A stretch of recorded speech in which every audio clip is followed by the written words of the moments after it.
All right, Parsha 101, Parshas Beshalach.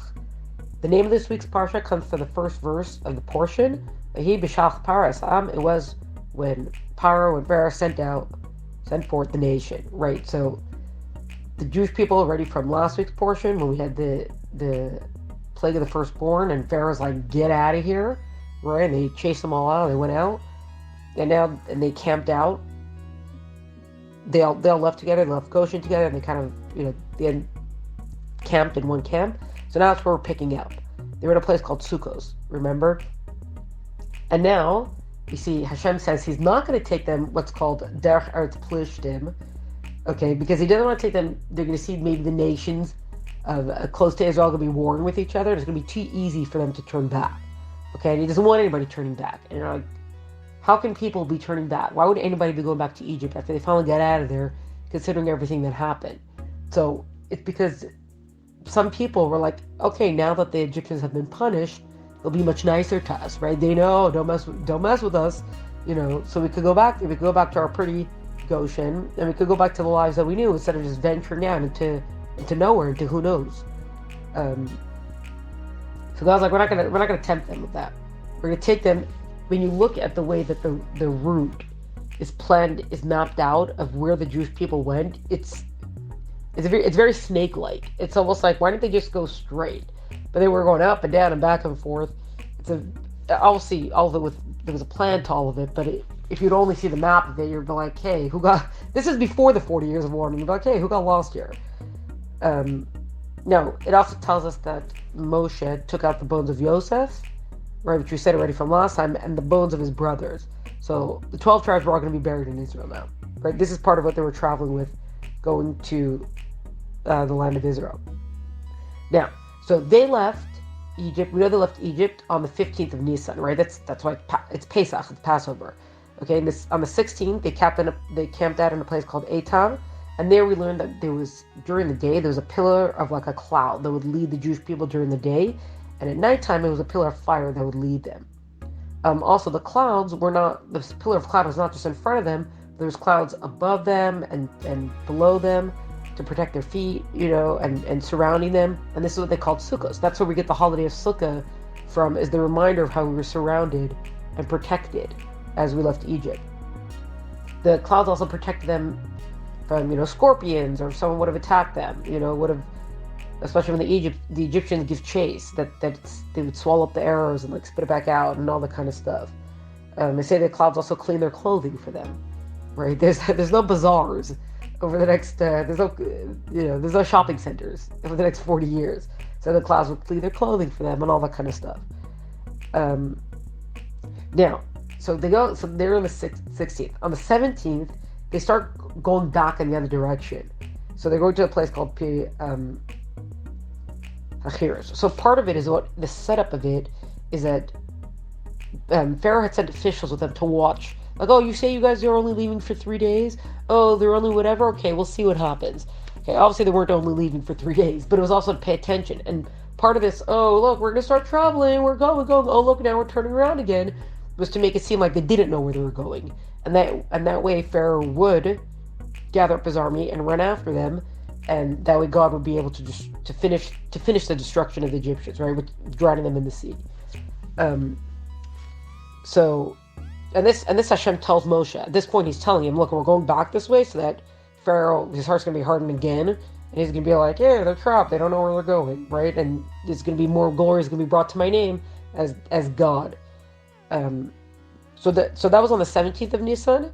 These are all days of Pesach, right? Well, that we celebrate now is Pesach. Then the 18th is when they start, the Egyptians start, wait a second, what are they doing here? And then, hey, why did we let them go so easily? Why did we let them take all of our stuff? Why were we so generous with them when they said, hey, can I have this? And we're like, sure, just take all the gold and silver and everything. And then by the 19th of Nisan already, Pharaoh's like, that's it, we're going after them. And he harnessed his own chariot. That's how excited he was to go after them. Gathered up whoever remained, gathered up the rest of the army, because also as a side thing, the plague of the firstborn, only firstborns were killed during that time. So all the other Egyptians suffered during the other plagues, but considering what they had done to the Jewish people and the way that they had really gone above and beyond in making them slaves and the way they they treated them as slaves, their punishment was going to be much more than what it had been until now. So there's a lot of people left who the punishment for them was not finished yet, and this giving chase was going to finish off the punishment. And they bedecked their chariots. There were like jewels and everything, because that would also eventually be part of the treasures that the Jewish people would take out. So they give Paro harnesses. He gathers up his army of 600 chariots, which is a lot, and they're running after. So that's the 19th and the 20th, and they reach the camp of the Jewish people by dusk on the 20th. So now we're going to set the stage of the splitting of the sea. Okay, so the Jewish people, they turn around, they see the dust at night of the 20th, and they're like, wait a second, who's that? Why are they coming here? What's going on here? And so they cry out. They cried in prayer. Prayer has always been the kind of one of the tools of the Jewish people. So they cried in prayer. Some of them are like, hey, were there not enough graves for us in Egypt? Why'd you take us out if we're only going to be killed here? Better to go back there and be slaves than to die out here. And Moses tells them, stand firm and you're going to witness God's salvation. These Egyptians, you're seeing them now, you're never going to see them again. Which was also basically true because they drowned, right? And then the commentaries say that the Jewish people at that point split up into 4 camps. You know, the people who said, you know what, let's just drown ourselves, right? Better drown ourselves than to go back. And then there were other people who said, let's surrender and go back. Like, we had our fun and let's go back. There was another group that says, that's it, let's go to war with them. And there was another group that said, no, it's all about prayer. We just got to sit and focus on prayer. Now, God's response to all this was, I told you to travel, keep going. But they're like, there's a sea in front of us. You even have Moshe stood aside and prayed to God. And God's like, why are you praying to me right now? Now's the time for action. Now's not a time for prayer. Jewish people, they're paraphrasing, they're all kind of freaking out right now. Take them and go forward. I told you to walk, go.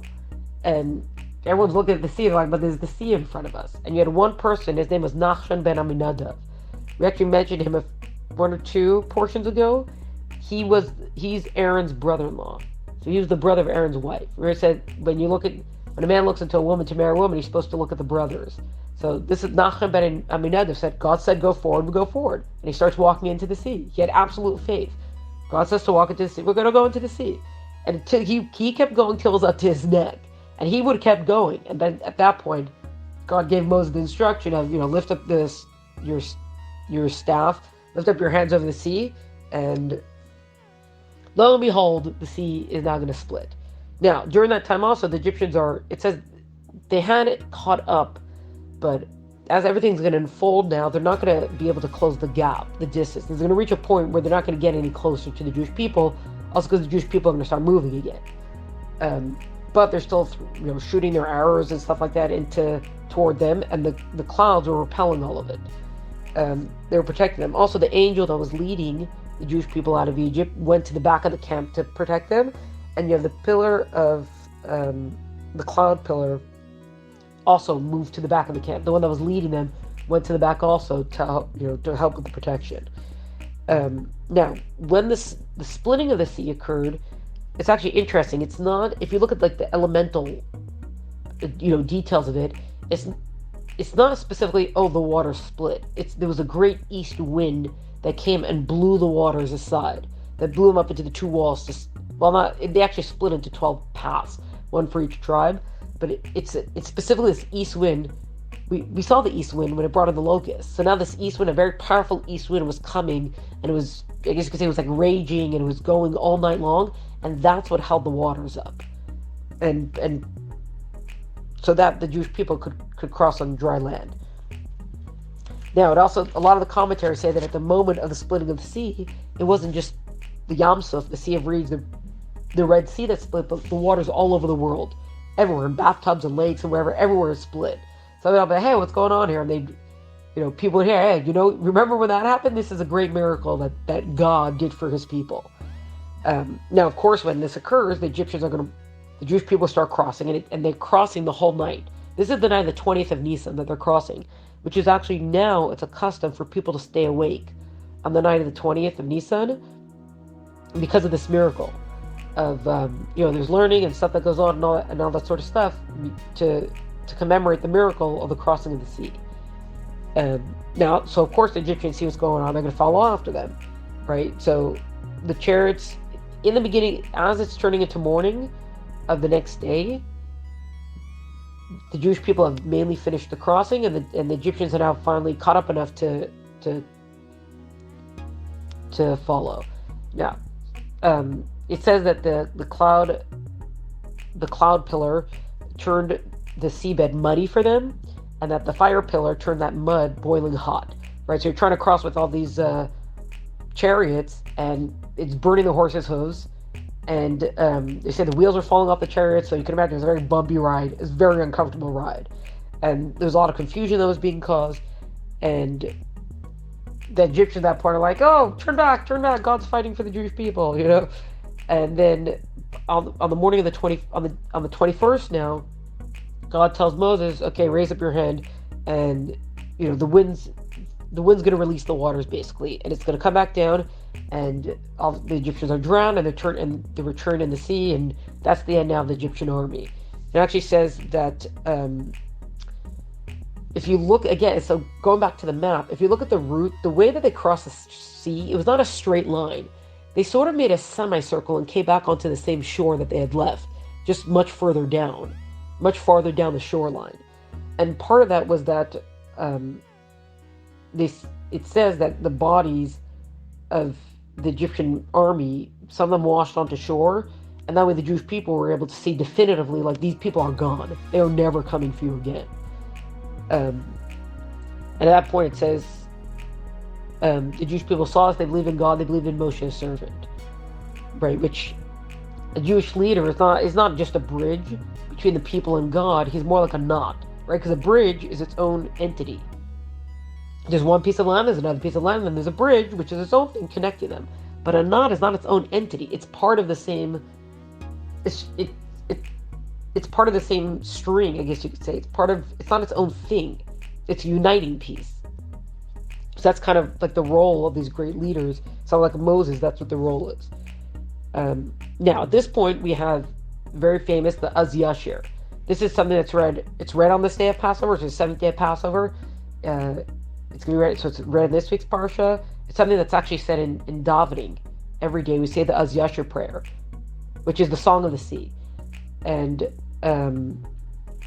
if the Aziashir Moshe V'nei Yisrael, Moses and the children and the Jewish people will sing. That's actually the little translation of it. And the fact that it's written in future tense. And they say it's written in future tense because Moses and the Jewish people, they will sing again. Like, this is also kind of like a messianic prophecy that this song was going to return. And there's a lot of stuff going on in this song. A lot of very long commentaries on the language of it and all that sort of stuff. Obviously, the gist of it is that God is exalted. God destroyed the Egyptians. God is everything. Don't mess with him. Basically what it says. There's a few lines just of note. You have one thing where it says, Zekeli van Behu Elokevi Beramenu. This is my God, and I'll glorify him, and my father's God, and I'll exalt him. Right? And part of what it is that my God means that I've developed a relationship with him. Right? He's my God, someone that I've connected to. Versus this is my father's God, is that, oh, this is the God I follow because of tradition. Right? So part of the emphasis of this, that we're saying this is my God before this is my father's God, is because there's reason that can be based on faith. Right? So we need reason and we need faith. And there are times when faith is going to carry us through, and there are times when we need reason, and we are encouraged to use reason and understanding, and not just use faith sometimes also. So it's important for us to make God my God. There's also different examples of different references of how the Egyptians were destroyed, and they say according to kind of how bad or not bad they were. Some of them sunk like lead, which means they went down right away because they were the least evil of them. Some of them, they sunk like straw, so straw doesn't sink right away, right? It bounces around in the waves a lot. So those are people who are punished. Their punishment was prolonged because of the way they had treated Jewish people.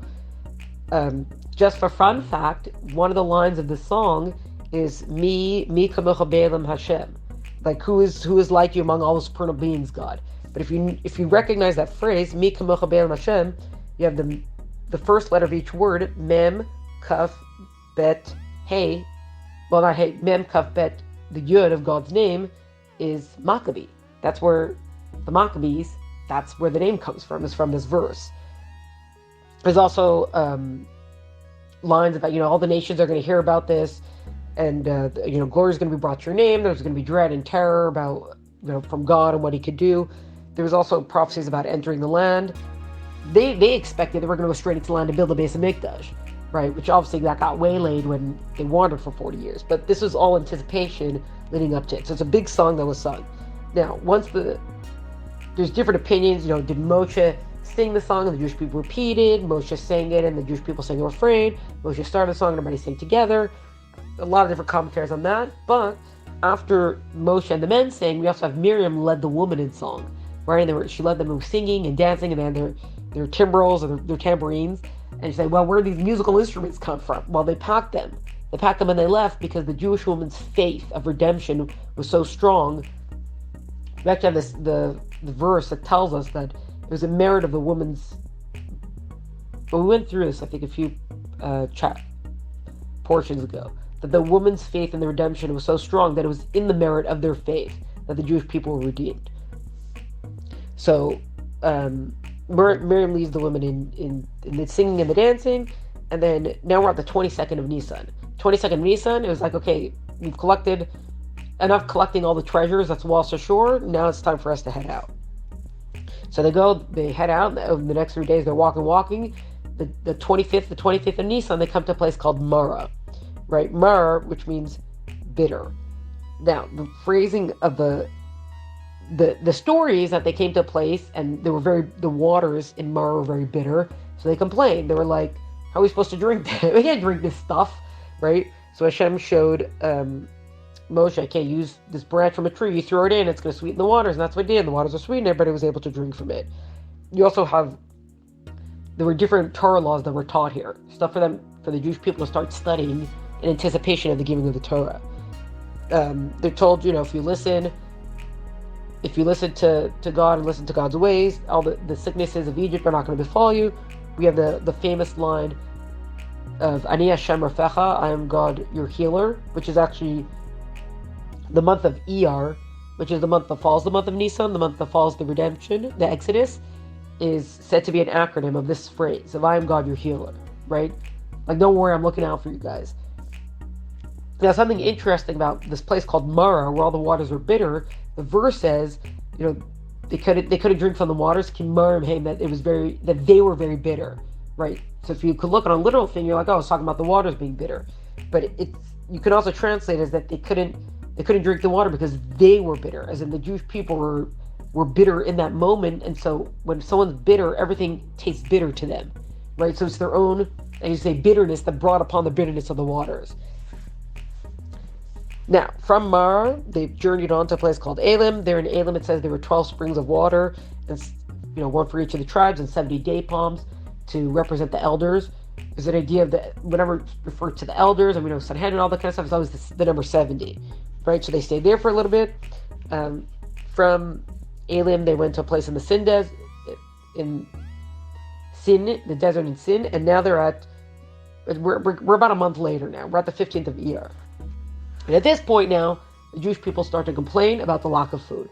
Why did you take us out to die in the desert? We got nothing to eat, we got nothing to do, whatever. Now, there were two parts to their complaints. On the one hand, they were complaining that we ran out of food, whatever. But they said, oh, we want our meat and whatever. And, now, complaining about bread, which is a staple, that makes sense. You complain about bread. But the fact that we're complaining about meat, they had come out with a lot of cattle and a lot of animals. And meat is a bonus. It's not a necessity. It's not like bread, which is a food staple. So the fact that they were complaining about that, oh, and by the way, also we want our steak, God didn't love that too much. Anyways, now the Torah portion is going to wrap up. Well, actually, there's two parts. There's two more parts of the Torah portion. We have a whole section now about the Manna.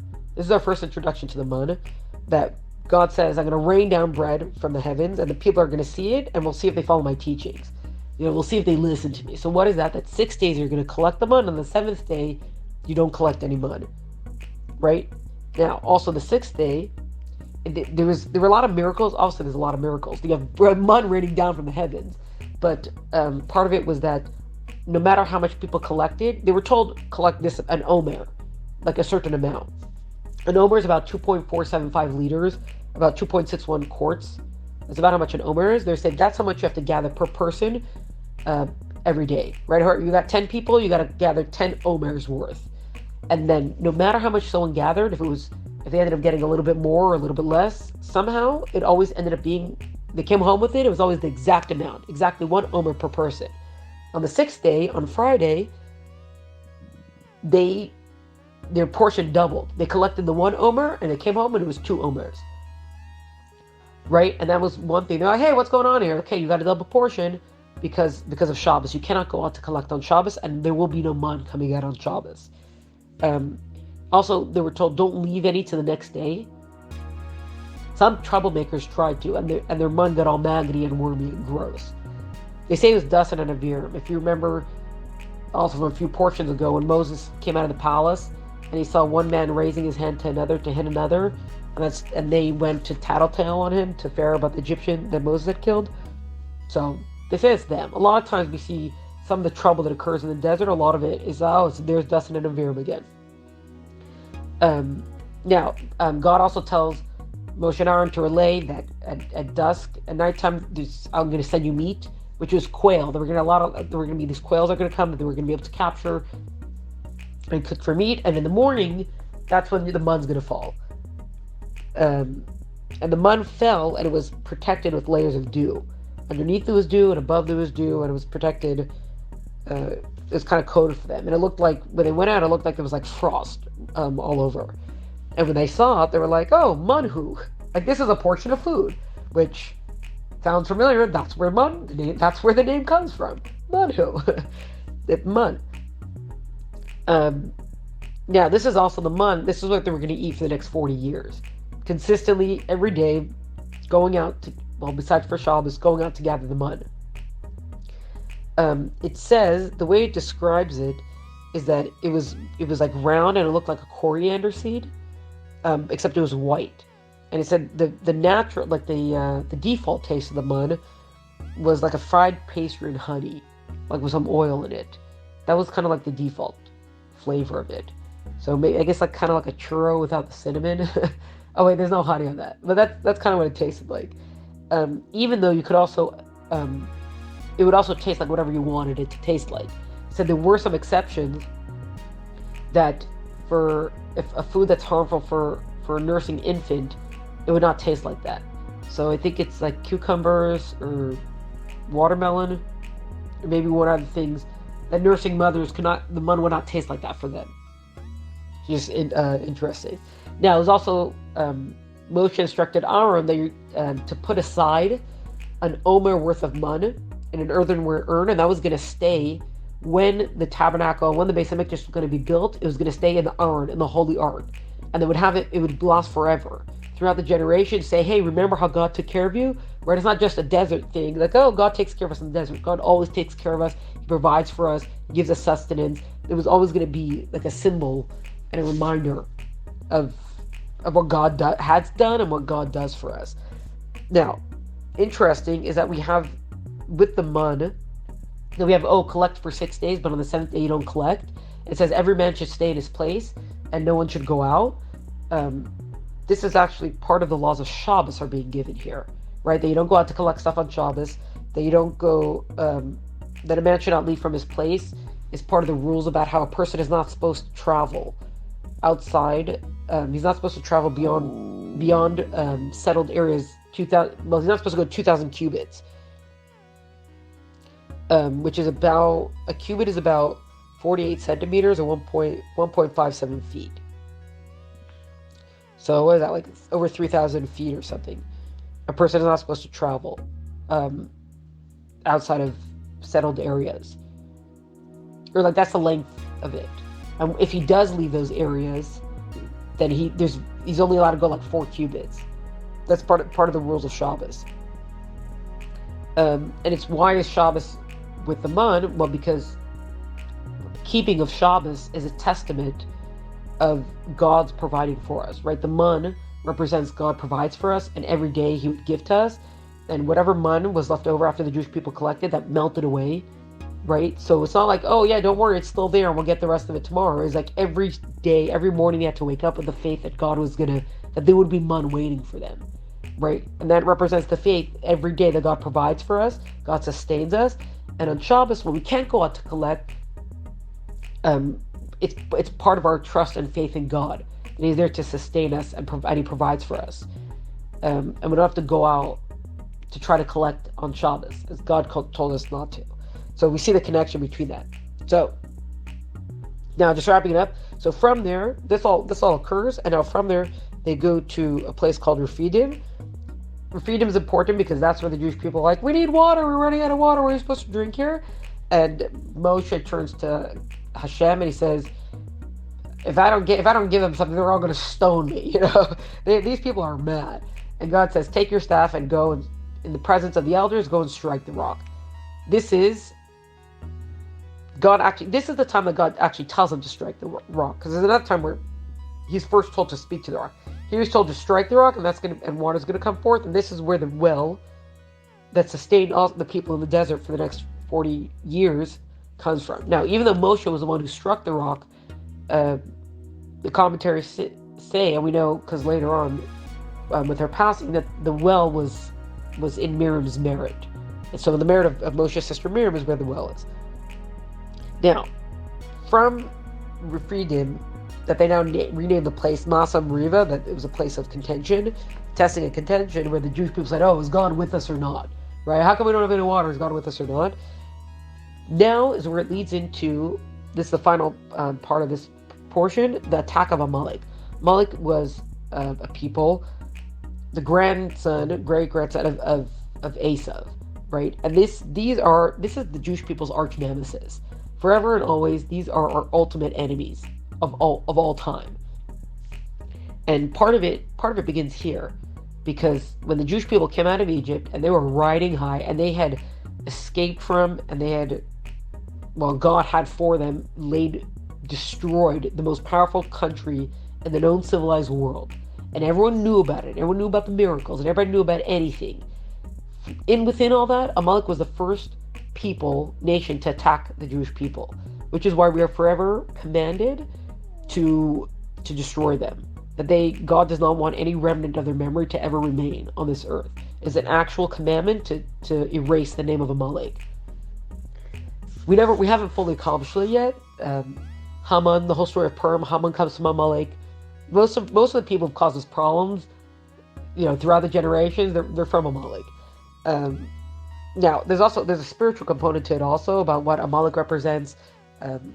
The numerical equivalent of Amalek, Ayin Mem Lamed Kuf, is the same numerical equivalent as the word Safek, Samach Pei Kuf, which Safek means a doubt, right? So Amalek represents the doubt to our belief in God. It represents anything that can introduce a hiccup, anything that can introduce any sort of flaw in our belief, anything that interrupts or interferes with our belief in God. So doubt. that's what Amalek represents. Now Amalek's they come to attack, and they started with, we say, but the Jewish people were surrounded by clouds. How did they attack? Well, because the clouds, what would happen is that if someone was in a spiritual low point, they were going through a spiritual dip, the clouds would kind of kick them out and be like, hey, go repent and then you can come back here. So the people that Amalek are attacking are the people who are not within the protection of the clouds right now. Right? The Jewish people say, oh, okay, we gotta go, we gotta go out there. So Moshe tells Joshua, who's his disciple, this is his first appearance actually. The future leader of the Jewish people is gonna bring them into Israel. This is his first appearance that we see him. He says, okay, gather men, get a team, get an army together, and go out and fight them. And Moshe was he's gonna be at the top of the hill. He went up there with Aaron, his brother Aaron, and Hor, who's Miriam's son, so his nephew. And he went up there and he raised up his hands, right? And he raised up his hands in prayer. And when his hands were up, the Jewish people saw them, they were inspired, and they kicked Amalek's butt. And then it was at a certain point he starts getting tired, right? His hands start to lower. And when that was happening, Amalek starts gaining the upper hand. And so Aaron and Hor, they get a rock for Moshe to sit on. And then they help him keep his hands raised so that the Jewish people will overcome Amalek. And there's commentaries who say that Amalek could kind of use these astrological calculations to be like, oh, this is the perfect time to attack the Jewish people, and everything's going to be in our favor to win. And Moshe, they say, delayed the sunset, so to kind of mess up their calculations, and that way allowing the Jewish people to win. So from there, Moshe, he builds an altar, to say, God saved us. This is, a testament to God's great miracles. And here is where it tells us that God says, I want you to wipe out Amalek. I want it to be destroyed from the face of the earth. I want it to be destroyed. They have some of the commentaries give an example of, just to highlight this even more, of that. Imagine if there's like you have a pool or a tub of boiling hot water, right? And nobody wants to touch it. It's boiling hot, right? And you have one person comes along and they stick their foot in. I'm like, oh, it's not so bad, right? So even if it is boiling hot because somebody else stuck their toe in, everybody else gains courage and now like, oh, we can go in, right? That's kind of what Amalek did, which is why they're considered so dangerous and so terrible, and why they have to be wiped out. Because the Jewish people, again, they were leaving Egypt, and they were like it. No one was going to mess with them. They should have had a clean shot, go straight to the land of Israel, take over the land of Israel, and everybody would just been in awe of them, in awe of God and God's miracles, right? And instead, you have a nation that comes in and they, quote unquote, they dip their toe and they're like, oh, it's not so hot. It's not so bad, right? So even though they were defeated, they had still accomplished the doubt, which they represent, the doubt that they had introduced, of like, oh, maybe the Jewish people can be attacked. Oh, maybe the Jewish people are not so invincible. Oh, they were defeated, but okay, but they'll live to fight another day, sort of thing. Which again, in the spiritual, which is why it's so important in the spiritual sense for us to try to rid ourselves of that spiritual Amalek, of any sort of doubt or any sort of negativity that's going to come in and try to mess with our faith in God and our belief in Him and our devotion to Him. So that's where this week's Parsha ends off. And from here, next week's Parsha, we already get into the giving of the Torah on Mount Sinai. Very exciting.